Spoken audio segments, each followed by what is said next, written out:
Hello creators, அனைவருக்கும் சரஸ்வதி மற்றும் ஆயுத பூஜை வாழ்த்துக்கள். மற்ற நாள் போல இல்லாமல் இன்னைக்கு மட்டும் சாமிக்கு சாப்பாட்டுலேருந்து சுண்டல் வரைக்கும் சமைச்சு வீட்டில் ஒரு இடம் விடாமல் பட்டையை போட்டு அந்த சாமியை டெக்கரேட் பண்ணி பூஜைக்கு நல்ல நேரம் பார்த்து வெயிட் பண்ணும்போது தான் இத்தனை பண்ண கையால் இன்னைக்கு ஒரு கிராஃப்ட் பண்ணலன்னா எனக்கு அந்த பூஜையே ஃபுல்ஃபில் ஆன மாதிரி இருக்காது. ஸோ நல்ல நேரத்துக்கு இன்னும் ½ hour டைம் இருந்துச்சு. இந்த கேப்பில் இந்த கிராஃப்ட்டை செய்யலான்னு மைண்டுக்கும் ஹேண்டுக்கும் ஐடியா இன்ஸ்ட்ரக்ஷனை ஃபார்வர்ட் பண்ணி சுற்றி தேடும்போது ஃபெஸ்டிவல்னால புது ட்ரெஸ் எடுத்துகிட்டு போ, அதுலேருந்து அந்த அட்டை பாக்ஸை மட்டும் எடுத்து அதில் ஒரு 3 பீஸாக லோட்டஸை வரைஞ்சி கலர் பண்ணி மீதி இருந்த கோல்டன் வேஸ்ட் பீசஸில் இந்த குட்டி குட்டி பீசஸாக கட் பண்ணி கடைசியாக அந்த எண்டுக்கு சில்க் த்ரெட்டெல்லாம் டெக்கரேட் பண்ணி இப்போ பண்ணி வச்சதெல்லாம் அந்த கிரீன் கலர் ஷீட்டில் ஒவ்வொன்றும் ஆர்டர் வைஸ் கம்ம போட்டு அட்டி இப்போ அப்படியே பூஜை அறையிலையோ இல்லை பூஜை அறைக்கு முன்னாடியே கொண்டு போய் ஃபிக்ஸ் பண்ணி இப்போ பூஜை ஆரம்பித்து மனசார சாமி போட்டு வயிறார விரதத்தை முடிச்சு இந்த டேவே ஃபுல்ஃபில் பண்ணியாச்சு.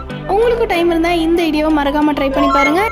லாஸ்ட் மினிட் தோணலனால சின்ன அளவுக்கு தான் பண்ண முடிஞ்சு. இந்த ஐடியா பிடிச்சிருந்தா மறக்காமல் லைக் அண்ட் சப்ஸ்கிரைப்.